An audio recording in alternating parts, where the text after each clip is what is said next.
जिसने अन्याय के विरोध में बाली को मारा, रावण को मौत के घाट उतारा, पुण्य को पाप से उबारा, मुझे उस राम की तलाश है। मगर लगता है इस युग के राम को आजीवन वनवास हो गया है। क्या करे, साला एक मच्छर आदमी को हीरा बना देता है, एक खटमल पूरी रात को अपाहिज कर देता है। Hello friends, good morning, welcome to our channel target with Lalan Sharma. Today we will discuss about simple microscope. आइए देखते हैं क्वालिटी ऑफ कंसेप्ट। तो सिंपल माइक्रोस्कोप की स्टडी से पहले विद्यार्थी हमें कुछ और कॉन्सेप्ट जानना होगा। तो जैसे है विजुअल एंगल, तो कोई ऑब्जेक्ट हमारी आंख पर जो एंगल सब्टेंड करता है उसे विजुअल एंगल कहते हैं। The angle which an object subtends at our eye is called the visual angle। यहां लिखा है height of object proportional visual angle. तो ऑब्जेक्ट की हाइट जितनी ज्यादा होगी विजुअल एंगल उतनी ज्यादा होगी। तो ऑब्जेक्ट अगर वही है तो हाइट ज्यादा कैसे हो सकता है? जैसे मान लेते हैं, यही देखिए, ये हमारा पेन है, इतनी दूर है तो इतना एंगल बना रहा है। यही पेन और करीब ले आए तो एंगल हमारा बहुत ज्यादा हो जाएगा। लेकिन बहुत करीब लाने पर एंगल तो बड़ा होगा, लेकिन वो क्लियरिटी उसमें नहीं रहेगी। यदि कोई सामान्य पर्सन जो कि हेल्दी है उससे 25 सेंटीमीटर की डिस्टेंस पर कोई ऑब्जेक्ट रखा है तो सबसे क्लियर दिखाई पड़ता है और सबसे बड़ा एंगल भी आंख पर सबटेंड करता है। तो यही चीज यहाँ पे है विद्यार्थी। देखिए, ए भी ऑब्जेक्ट हमारा इतनी दूरी पर है, तब एंगल ये थीटा सबटेंड किया आंख पर, और यही ऑब्जेक्ट जब थोड़ा और करीब चला गया तो एंगल थीटा नॉट हो गया।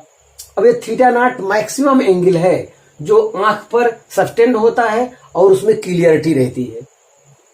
अब ये थीटा नॉट अगर ये मैक्सिमम है विद्यार्थी, तो ये डिस्टेंस को हम लोग बोलते हैं कैपिटल डी, और इसकी वैल्यू होती है 25 सेंटीमीटर।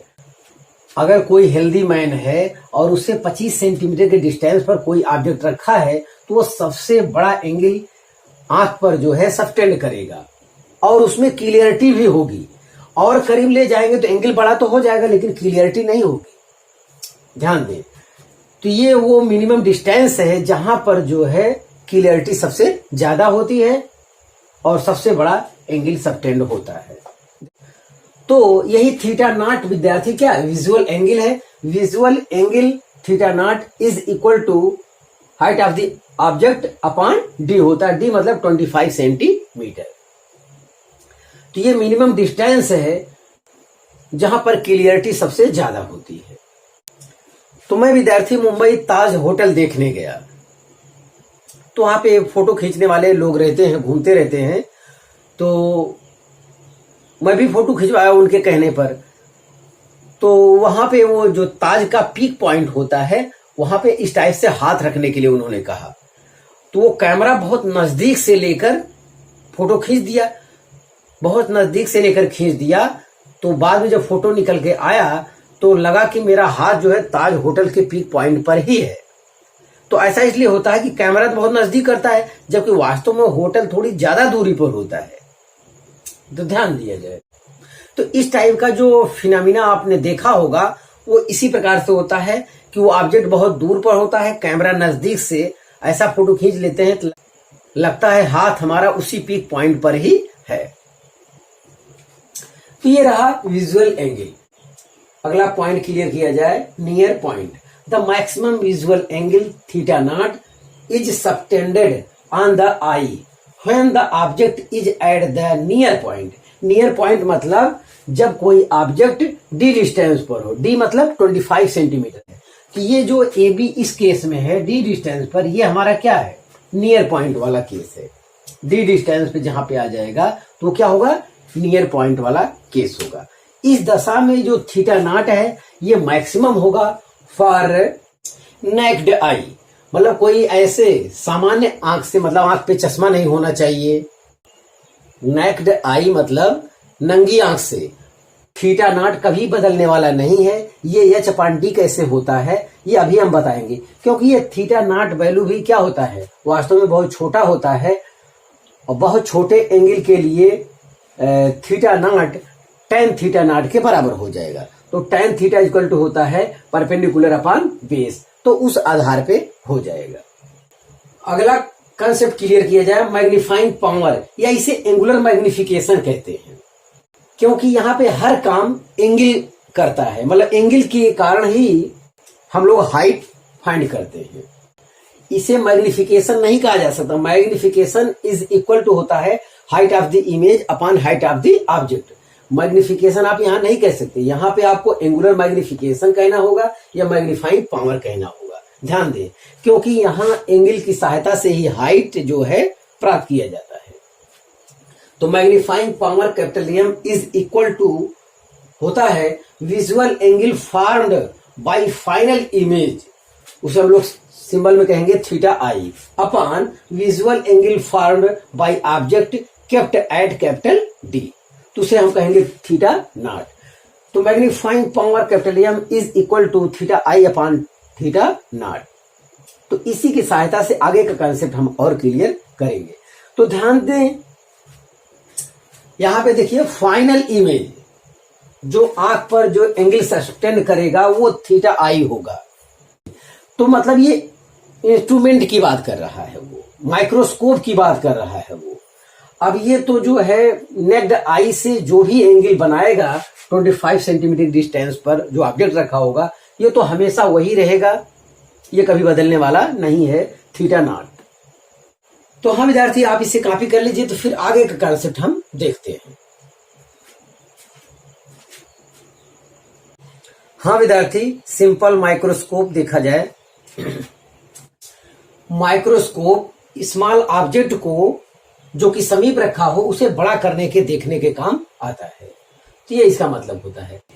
सिंपल माइक्रोस्कोप ये है जिसको आप कहीं न कहीं अवश्य देखे होंगे, घड़ी की दुकान पर भी रहता है। इसकी सहायता से जो घड़ी बनाते हैं उसके पार्ट को बड़ा करके देखने के काम आता है ये चीज।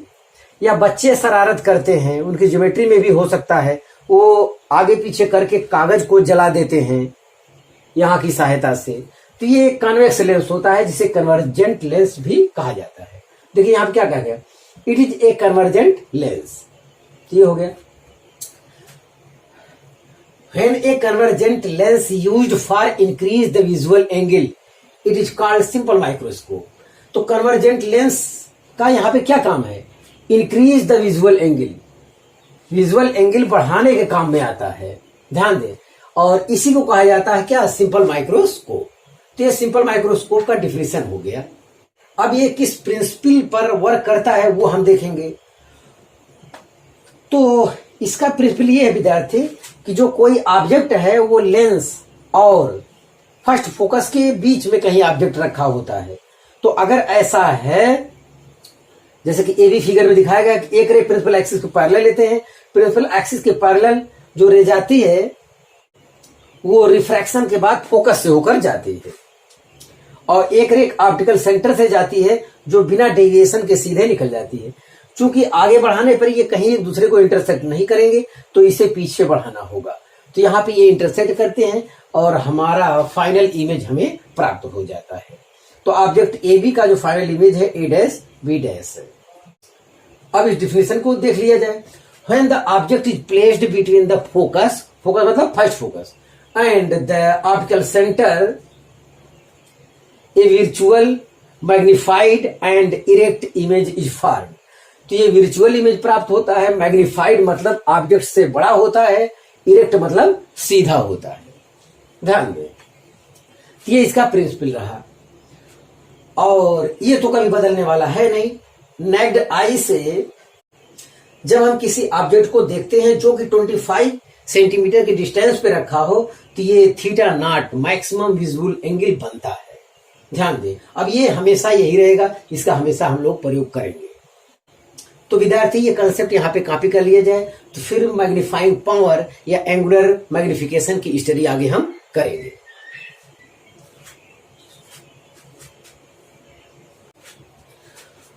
हाँ विद्यार्थी, अगला हेडिंग देखा जाए, मैग्नीफाइंग पावर, या इसे हम लोग कहेंगे क्या, एंगुलर मैग्निफिकेशन। क्योंकि यहाँ हाइट के लिए एंगल ही रिस्पॉन्सिबल है, ध्यान दिया जाए। मैग्नीफाइंग पावर क्या है, इससे पहले फार्मूला लिखा जा चुका है। Magnifying power of any instrument is theta I upon theta naught. तो इसे यम से रिप्रेजेंट करते हैं, यम इक्वल टू हो जाएगा थीटा आई अपॉन थीटा नॉट। तो फाइनल इमेज आंख पर जो एंगल सस्टेंड करता है उसे कहते हैं क्या, थीटा आई। तो यहां पर ये सिंपल माइक्रोस्कोप, तो ये फाइनल इमेज आपका ए डैश बी डैश है। ये जो है आंख पर जो एंगल सस्टेंड कर रहा है वही है ये थीटा आई। थीटा नॉट क्या है, कोई ऑब्जेक्ट आंख पर जो एंगल सस्टेंड करता है वो थीटा नॉट है, बशर्ते ऑब्जेक्ट डी डिस्टेंस पर रखा हो, यानी 25 सेंटीमीटर के डिस्टेंस पर रखा हो। यस, तो वो है थीटा नॉट, जो कभी बदलने वाला नहीं है। तो विद्यार्थी, ये थीटा आई और थीटा नॉट वास्तव में एंगल बहुत छोटा होता है। तो अगर कोई एंगल बहुत छोटा है तो ऐसे केस में थीटा आई के स्थान पर tan थीटा आई या sin थीटा आई वहां पे लिखा जा सकता है। जब ये हाइट बहुत छोटा रहेगा तो ऐसी दशा में बेस और हाइपोटेनियस दोनों लगभग सेम लेंथ के होते हैं। ऐसे केस में थीटा को sin थीटा या tan थीटा लिखा जा सकता है, जैसी जहां आवश्यकता रहे हम लोग उसे बदल लेते हैं। ध्यान दिया जाए तो फॉर स्मॉल एंगल थीटा आई के स्थान पर लिखेंगे tan थीटा आई।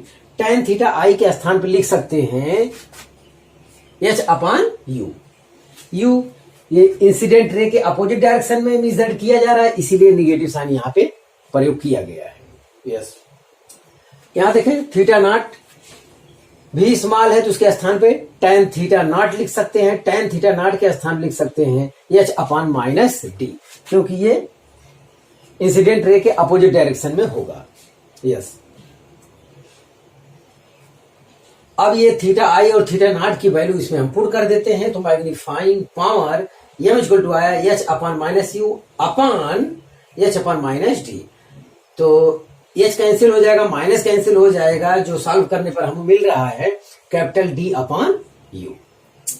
तो ये हमें मैग्नीफाइंग पावर या एंगुलर मैग्निफिकेशन का जनरल फार्मूला मिला। तो m equal to theta I upon theta naught, या उसे कहेंगे क्या, D अपॉन यू। तो हमें मैग्नीफाइंग पावर का जनरल फार्मूला विद्यार्थी मिल चुका है। अब हम इसके स्पेशल केस पर स्टडी करेंगे, तो आप इसे कॉपी कर लीजिए।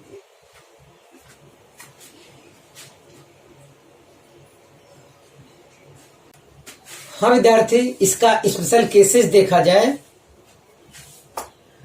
तो मैग्नीफाइंग पावर या angular magnification capital M equal to हमारा आया डी अपॉन यू, ये जनरल फार्मूला आया।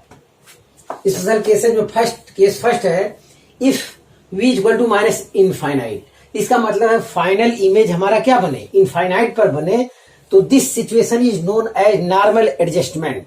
ध्यान दें, अगर न्यूमेरिकल में कहीं नॉर्मल एडजस्टमेंट आए या फाइनल इमेज इनफाइनाइट पर बने, तब जाके ये फार्मूले का प्रयोग हम लोग करेंगे। ध्यान दें, फ्रॉम लेंस इक्वेशन, तो v इक्वल टू क्या होगा, इस दशा में नॉर्मल एडजस्टमेंट की दशा में माइनस इनफाइनाइट यहाँ पे रखा है, -1 अपॉन यू। यू जो है अब विद साइन हम लोग रख रहे हैं, अब बाद में हमें साइन नहीं रखना है। तो -1 upon minus U is equal to 1 upon F. ये कॉन्वेक्स लेंस से इसका फोकल लेंथ पॉजिटिव ही होता है। तो 1 अपॉन इनफाइनाइट, ये 0 हो गया, ये माइनस माइनस प्लस हो गया, तो 1 upon U equal to 1 upon F. तो यू इक्वल टू क्या आया, एफ आया। मतलब अगर फाइनल इमेज इनफाइनाइट पर बनता है तो ऑब्जेक्ट कहां पे रखा होगा, फर्स्ट फोकस पर रखा होगा।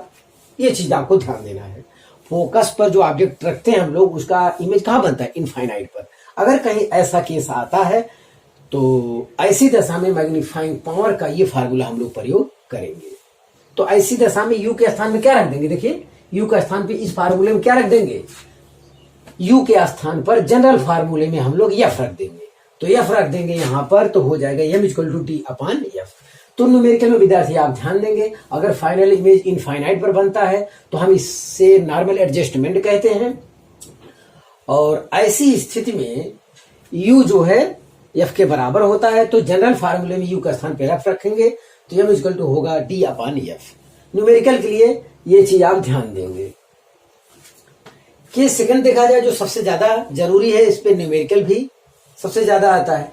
If v equal to minus D, मतलब यदि final image capital D distance पर बने, मतलब 25 सेंटीमीटर के डिस्टेंस पर बने, तो this situation is known as near point adjustment. तो यहां पर जो है इमेज की क्लियरिटी सबसे ज्यादा होती है, ध्यान दिया जाए। From lens equation 1/v minus 1/u equal to 1/f। Yes, अब यहां पे वैल्यू पुट किया गया है। v का स्थान क्या रखा गया, माइनस डी, माइनस u के स्थान पे माइनस u, और फोकल लेंथ पॉजिटिव ही होता है तो 1/f रखा गया है। तो यहां देखिए माइनस माइनस क्या हो गया, प्लस, तो 1/u यहां पे लिख दिया गया है, और ये माइनस 1/d है, उस तरफ ले गए तो पॉजिटिव हो गया, और प्लस 1/f ही है। Multiply both side by capital D, ध्यान दे, दोनों तरफ कैपिटल डी से क्या करेंगे, प्रोडक्ट करेंगे। तो दोनों तरफ करने से ये d/u हो गया, ये d/d हो गया, ये d/f हो गया। तो d/d 1 हो गया, और d/f यहां रखा है, और d/u क्या है, कैपिटल M है। तो ध्यान दिया जाए विद्यार्थी, केस सेकंड जिस पर न्यूमेरिकल सबसे ज्यादा बनता है, नियर पॉइंट एडजस्टमेंट कहीं आए, या minimum distance of clear vision कहीं आए, तो हम लोग जो है इस फार्मूले का प्रयोग करेंगे, ध्यान दिया जाए। तो विद्यार्थी आप इसे कॉपी कर लीजिए। तो अब इस कॉन्सेप्ट पर हम प्रॉब्लम को सॉल्व करेंगे।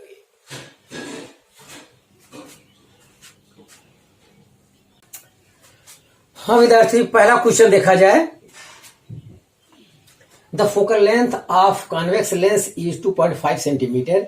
It's magnifying power for minimum distance of distinct vision will be. ध्यान दें, जो हमको गिवन है विद्यार्थी,